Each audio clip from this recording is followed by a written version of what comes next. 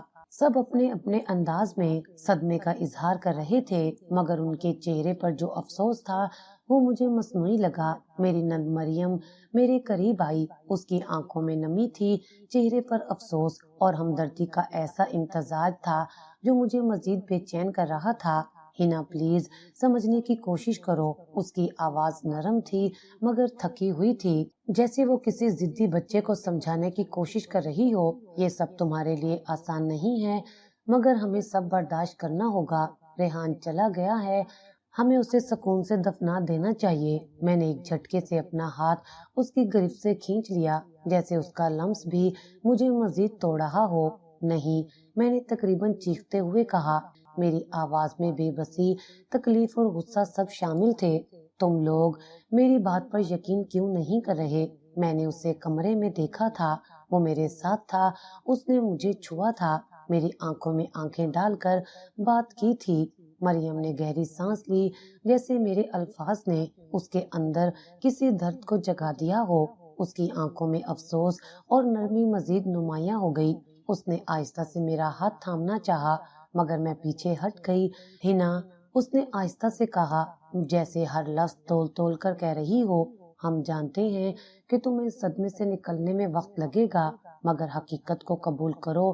مگر وہ مرا ہی نہیں ہے۔ میں نے زور سے کہا، تم لوگ میری بات پر یقین کیوں نہیں کر رہے؟ میں نے اسے کمرے میں دیکھا تھا۔ مریم نے گہری سانس لی اور افسوس سے میری طرف دیکھا، جیسے میں واقعی پاگل ہو چکی ہوں۔ ہنا، تمہاری دماغی حالت ٹھیک نہیں لگ رہی، ہمیں کسی ڈاکٹر کو بلانا چاہیے۔ میرے پیروں کے نیچے سے زمین نکل گئی۔ ڈاکٹر، یہ سب کیا ہو رہا تھا؟ تم سب مجھے پاگل ثابت کرنا چاہتے ہو نا؟ میں نے نظریں گھما کر سب کو دیکھا۔ یہ سب کوئی کھیل ہے، کوئی سازش کیوں لگ رہا ہے؟ کیا تم سب کچھ چھپا رہے ہو؟ میری ساس، جو ہمیشہ مجھ سے ایک رسمی محبت کا رشتہ رکھتی تھی، اس وقت ایک طرف بیٹھی تھی اور آنسو پونچھ رہی تھی، مگر ان سب کے درمیان میں خود کو تنہا محسوس کر رہی تھی۔ تم سب کو لگتا ہے کہ میں پاگل ہو گئی ہوں، ہے نا؟ میں نے ہلکی مسکراہٹ کے ساتھ کہا، مگر میری آنکھوں میں آنسو تیر رہے تھے۔ ہنا، ایسا کچھ نہیں ہے، مریم نے فوراً کہا، مگر اس کے لہجے میں وہی ہمدردی تھی جو مجھے سب سے زیادہ تکلیف دے رہی تھی۔ ایسا ہی ہے، میں نے زور سے کہا، تم سب کو لگتا ہے کہ میں حقیقت کو قبول کرنے سے انکار کر رہی ہوں، مگر سچ تو یہ ہے کہ تم سب کسی نہ کسی دھوکے کا شکار ہو۔ تم لوگ نہیں دیکھ رہے، مگر میں نے دیکھا ہے۔ میں نے ریحان کو اپنے سامنے پایا تھا، میں نے اسے محسوس کیا تھا۔ بیٹا، میرے سسر کی کانپتی ہوئی آواز آئی، یہ تمہاری آنکھوں کا دھوکا بھی تو ہو سکتا ہے۔ صدمہ کبھی کبھی چیزوں کو ویسا نہیں دکھاتا جیسا وہ اصل میں ہوتا ہے۔ میں نے بے یقینی سے ان کی طرف دیکھا۔ آنکھوں کا دھوکا؟ میں نے سرگوشی کی، میں نے اپنے کانپتے ہونٹوں پر زبان پھیری اور پیچھے ہٹ گئی۔ سب لوگ مجھے ہی غلط ثابت کرنے میں لگے تھے، جیسے میں کسی اور دنیا میں رہ رہی تھی، جیسے جو کچھ میں نے خود دیکھا، محسوس کیا، وہ سب میرا وہم تھا۔ مگر میں جانتی تھی، میں نے ریحان کو کمرے میں دیکھا تھا۔ میں نے گہری سانس لی اور اپنے کانپتے ہوئے ہاتھوں کو مٹھی میں بند کر لیا۔ مجھے اب یہاں کسی پر بھی بھروسہ نہیں تھا، مجھے آرام کرنا ہے، میں نے سرد لہجے میں کہا اور کمرے کی طرف بڑھ گئی۔ مگر جیسے ہی میں اندر داخل ہوئی، مجھے ایک عجیب سی بو محسوس ہوئی۔ یہ ریحان کی خوشبو تھی، وہی خوشبو جو وہ ہمیشہ اپنے پرفیوم کی وجہ سے چھوڑ جایا کرتا تھا۔ میرا دل زور سے دھڑکا، یہ کیسے ممکن ہے؟ اگر وہ یہاں نہیں تھا، اگر وہ واقعی مر چکا تھا، تو یہ خوشبو کیوں باقی تھی؟ میں نے آہستہ سے دروازہ بند کیا اور کمرے میں نظریں دوڑائیں۔ سب کچھ اپنی جگہ پر تھا، بستر ویسا ہی تھا جیسا میں نے چھوڑا تھا، الماری بند تھی اور ٹیبل پر وہی کتابیں رکھی تھی جو ریحان اکثر پڑھتا تھا۔ تو پھر مجھے ایسا کیوں لگ رہا تھا جیسے یہاں کچھ بدلا ہے؟ میری نظریں الماری پر رک گئیں۔ کیا میں نے اسے پوری طرح بند کیا تھا؟ میرے دل میں عجیب سا خوف اٹھا۔ میں نے کپ کپاتے ہاتھوں سے الماری کا ہینڈل پکڑا اور آہستہ سے دروازہ کھولا۔ اندر وہی کپڑے ترتیب سے رکھے ہوئے تھے، مگر ایک چیز زمین پر گری ہوئی تھی، ریحان کا بٹوا۔ میری سانس اٹک گئی۔ میں نے کانپتے ہاتھوں سے بٹوا اٹھایا اور کھولا۔ اندر اس کا شناختی کارڈ تھا، کچھ پیسے اور ایک ہوٹل کی رسید۔ میں نے جلدی سے رسید نکالی اور اس پر لکھی ہوئی تاریخ پڑھی۔ یہ تو اس کی موت کے بعد کی تاریخ تھی۔ میری آنکھیں حیرت سے پھیل گئیں۔ ریحان کی موت کے بعد اس کا بٹوا کسی ہوٹل میں کیسے جا سکتا تھا؟ کیا وہ واقعی مرا تھا یا پھر وہ زندہ تھا؟ میں نے رسید کو دوبارہ غور سے دیکھا، جیسے میری آنکھیں مجھ سے کوئی دھوکہ کر رہی ہوں۔ تاریخ واضح تھی، ریحان کی موت کے بعد کی۔ یہ کیسے ممکن تھا؟ اگر وہ واقعی مر چکا تھا تو اس کا بٹوا اور ہوٹل کی رسید یہاں کیسے آئی؟ میرا پورا جسم کانپنے لگا۔ میں نے گھبرا کر کمرے کی دروازے کی طرف دیکھا، جیسے کوئی اچانک اندر آ کر یہ راز مجھ سے چھین لے گا۔ میں نے جلدی سے بٹوا اور رسید اپنے دوپٹے میں چھپا لی۔ یہ ثبوت تھا اور میں اسے کسی کو نہیں دکھا سکتی تھی۔ میری نند مریم نے باہر سے آواز دی، ہنا تم ٹھیک ہو؟ میں نے جلدی سے خود کو سنبھالا اور سانس نارمل کرنے کی کوشش کی۔ ہاں میں ٹھیک ہوں، بس سونا چاہتی ہوں۔ ٹھیک ہے، اگر کچھ چاہیے ہو تو بتا دینا، میں نے دروازے کی طرف دیکھے بغیر جواب دیا۔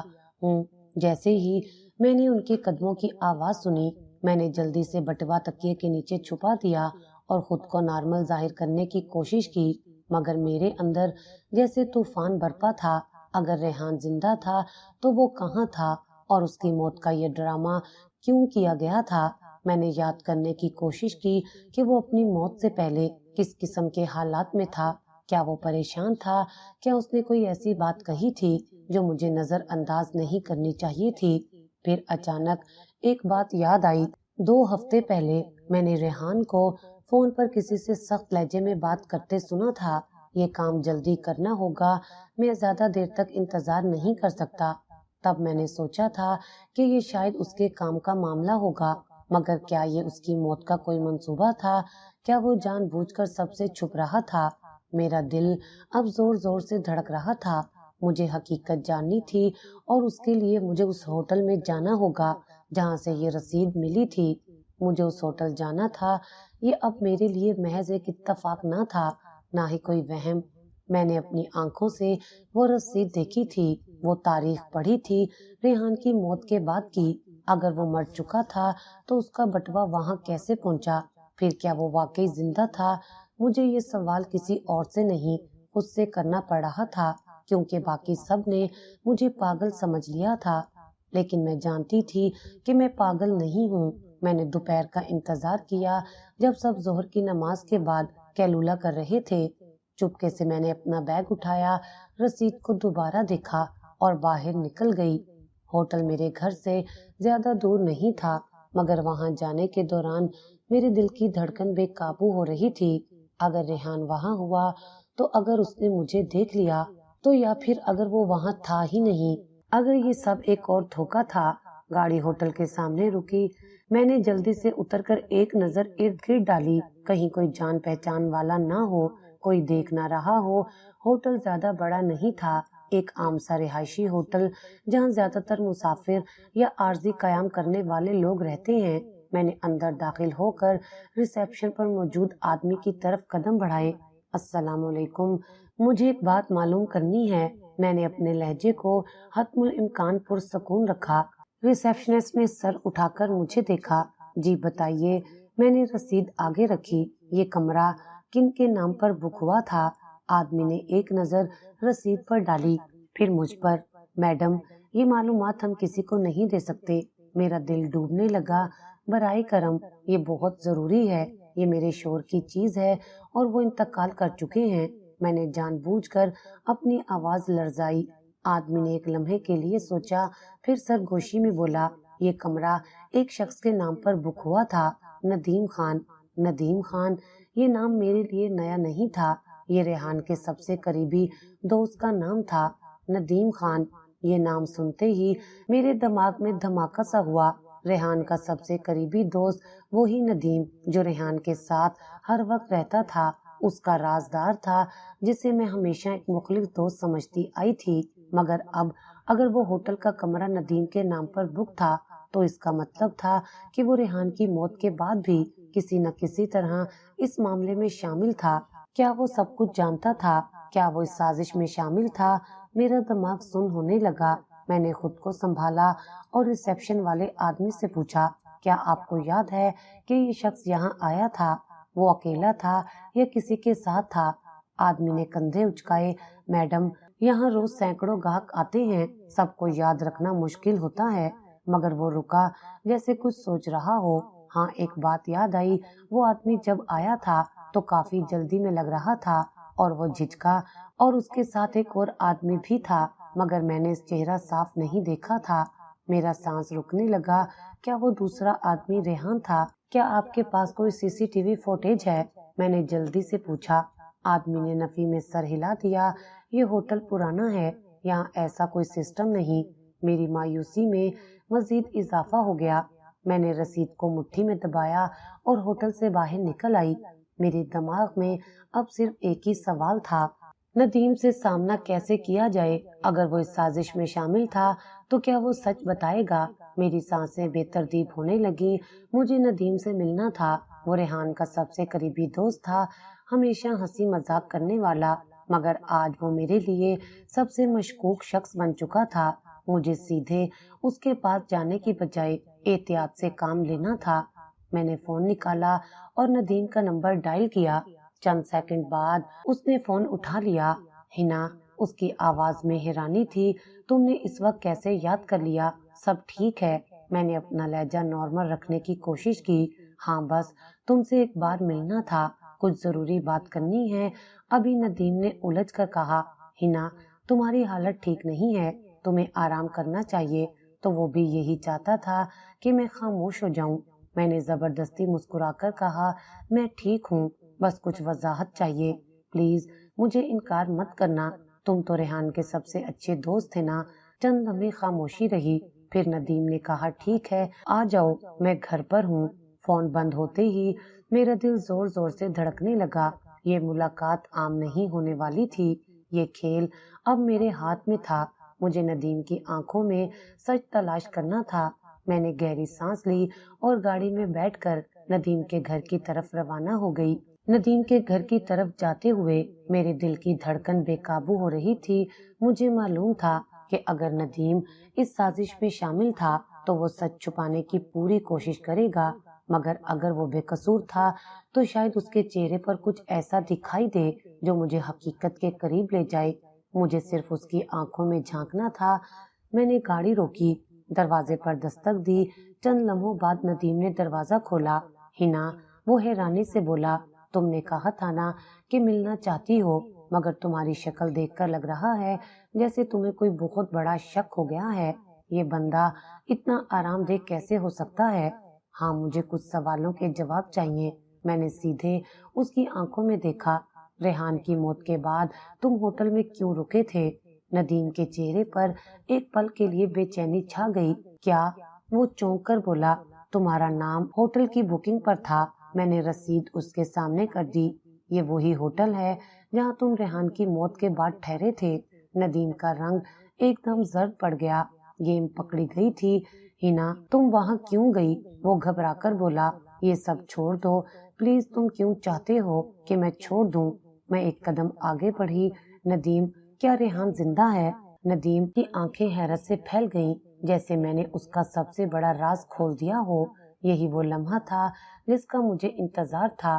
ندیم کے چہرے پر جو حیرت اور گھبراہٹ میں نے دیکھی، اس نے میرے تمام شکوک کو حقیقت میں بدل دیا۔ میں ٹھیک کہہ رہی تھی، کچھ تو تھا جو یہ سب کچھ مجھ سے چھپا رہے تھے۔ جواب دو ندیم، میں نے ایک قدم آگے بڑھ کر سخت لہجے میں کہا۔ ریحان زندہ ہے نا؟ ندیم نے نظریں چرا لیں۔ اس کے ماتھے پر پسینہ نمودار ہو چکا تھا۔ ہنا، تمہیں یہ سب نہیں کھوجنا چاہیے تھا۔ اس کی آواز مدھم ہو گئی۔ کیوں نہیں کھوجنا چاہیے تھا؟ میں نے تیزی سے کہا، کیا تم جانتے ہو کہ میں کس اذیت سے گزر رہی ہوں؟ میں نے اپنے شوہر کو مرنے سے پہلے دیکھا تھا، میں نے خود اسے محسوس کیا تھا، اور پھر اچانک پولیس آئی اور بتایا کہ وہ مر چکا ہے، مگر اس کا جنازہ کسی اور کا تھا۔ تم سب لوگوں نے مل کر مجھے پاگل ثابت کرنے کی کوشش کی۔ ندیم نے ایک گہری سانس لی، جیسے کوئی بہت بھاری بوجھ اس کے کندھوں پر ہو۔ ہنا، چلی جاؤ یہاں سے، اس نے مدھم آواز میں کہا۔ یہ سب تمہارے لیے ٹھیک نہیں ہے، مجھے صرف سچ چاہیے۔ میں تقریباً چیخ پڑی۔ ندیم نے مٹھیاں بھینچ لیں اور ایک لمحے کے لیے خاموش رہا، پھر اس نے بے بسی سے میری طرف دیکھا۔ ہنا، اگر میں تمہیں سچ بتا دوں تو کیا تم سننے کے لیے تیار ہو؟ میری ریڑھ کی ہڈی میں سنسناہٹ دوڑ گئی۔ میں نے سر ہلایا۔ ندیم نے ایک پل کے لیے آنکھیں بند کیں، پھر گہری سانس لیتے ہوئے بولا، ریحان مرا نہیں تھا ہنا، اس نے خود اپنی موت کا ڈرامہ رچایا تھا۔ میرا دل دھڑکنا بھول گیا۔ ریحان مرا نہیں تھا۔ میرا پورا جسم ساکت ہو گیا۔ یہ تم کیا کہہ رہے ہو ندیم؟ میری آواز سرگوشی میں بدل گئی۔ ندیم نے ایک پل کے لیے آنکھیں بند کی، جیسے خود کو اس اعتراف کے لیے تیار کر رہا ہو، پھر آہستہ سے بولا، ریحان زندہ ہے ہنا۔ میری سانس جیسے حلق میں اٹک گئی۔ لیکن کیوں؟ میں نے بے یقینی سے کہا، اس نے اپنی موت کا ڈرامہ کیوں رچایا؟ یہ سب کس لیے؟ ندیم نے سر جھکا لیا۔ یہ میں تمہیں نہیں بتا سکتا۔ یہ جواب میرے لیے ناقابل قبول تھا۔ تمہیں بتانا ہوگا ندیم، میں نے غصے سے کہا۔ ریحان میرا شوہر ہے، میں مہینوں سے اس کے مرنے کا غم سہ رہی ہوں، جبکہ وہ زندہ ہے۔ میں تمہیں اس وقت تک یہاں سے نہیں جانے دوں گی جب تک تم سچ نہیں بتاتے۔ ندیم نے ایک پل کے لیے میری طرف دیکھا، پھر آہستہ سے سر جھٹکا۔ مجھے اندازہ تھا کہ تم ہار نہیں مانو گی۔ اس نے کرسی کھینچ کر بیٹھتے ہوئے گہری سانس لی، جیسے اپنے اندر کے بوجھ کو باہر نکالنے کے لیے تیار ہو۔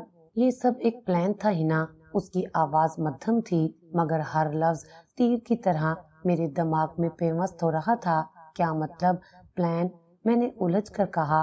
ندیم نے میری آنکھوں میں جھانکا اور اگلا جملہ میرے وجود کو ہلا کر رکھ دینے والا تھا۔ ریحان نے یہ سب اس لیے کیا تاکہ تمہیں پاگل ثابت کیا جا سکے۔ میرے قدموں تلے سے زمین نکل گئی۔ ندیم کے الفاظ نے میرے دماغ میں ایک دھماکہ کر دیا تھا۔ کیا؟ میری آواز جیسے میرے گلے میں ہی پھنس گئی۔ ریحان نے میری ذہنی حالت پر شک کروانے کے لیے اپنی موت کا ڈرامہ کیا۔ ندیم نے آہستہ سے سر ہلایا۔ اس کی نظریں زمین پر تھیں، جیسے وہ مجھ سے نظریں ملانے سے کترا رہا ہو۔ لیکن کیوں؟ میں نے تقریباً چیخ کر پوچھا۔ ریحان ایسا کیوں کرے گا؟ میں اس کی بیوی تھی۔ میں نے اس سے کبھی بے وفائی نہیں کی، کبھی اس کے خلاف نہیں گئی، پھر وہ کیوں مجھے پاگل ثابت کرنا چاہتا تھا؟ ندیم نے ایک لمبی سانس لی۔ کیونکہ وہ تمہیں راستے سے ہٹانا چاہتا تھا ہنا۔ راستے سے ہٹانا کیا مطلب؟ میں نے کانپتی آواز میں کہا۔ ندیم نے آخر کار میری طرف دیکھا۔ اس کی آنکھوں میں ایک عجیب سی شرمندگی تھی۔ ریحان کسی اور عورت کے ساتھ زندگی گزارنا چاہتا تھا، مگر وہ جانتا تھا کہ تم اتنی آسانی سے راستے سے نہیں ہٹو گی۔ وہ طلاق نہیں دینا چاہتا تھا کیونکہ اس کا امیج خراب ہو سکتا تھا۔ میرے دماغ میں چکر آنے لگے۔ تو اس نے کیا کیا؟ میں نے مشکل سے الفاظ ادا کیے۔ ندیم نے سختی سے مٹھیاں بند کر لی۔ اس نے تمہیں دھوکہ دیا۔ پولیس، جنازہ، سب کچھ ایک منصوبہ تھا۔ اس کا مقصد یہ تھا کہ سب کو یقین دلایا جائے کہ تم شدید صدمے میں ہو اور حقیقت کو قبول نہیں کر پا رہی ہو۔ وہ چاہتا تھا کہ تم آہستہ آہستہ ذہنی طور پر کمزور پڑ جاؤ تاکہ تمہیں پاگل قرار دے کر کسی ہسپتال میں داخل کروا دیا جائے۔ میرے پیروں تلے سے زمین لرز گئی۔ یہ سب اس کی پلاننگ تھی۔ میں سرگوشی میں بولی، جیسے میرا اپنا ہی وجود ٹوٹ رہا ہو۔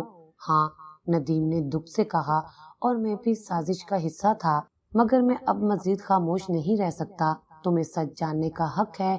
میرا شوہر، جس سے میں نے اپنی زندگی جوڑ لی تھی، وہ مجھے پاگل قرار دے کر اپنی نئی زندگی جینا چاہتا تھا۔ یہ کھیل اب ختم ہونا چاہیے تھا۔ میرا دماغ سن ہو چکا تھا۔ ریحان میرا شوہر، وہ شخص جس پر میں نے اندھا اعتماد کیا تھا، وہی مجھے پاگل ثابت کرنے کی سازش کر رہا تھا۔ یہ سب ایک کھیل تھا۔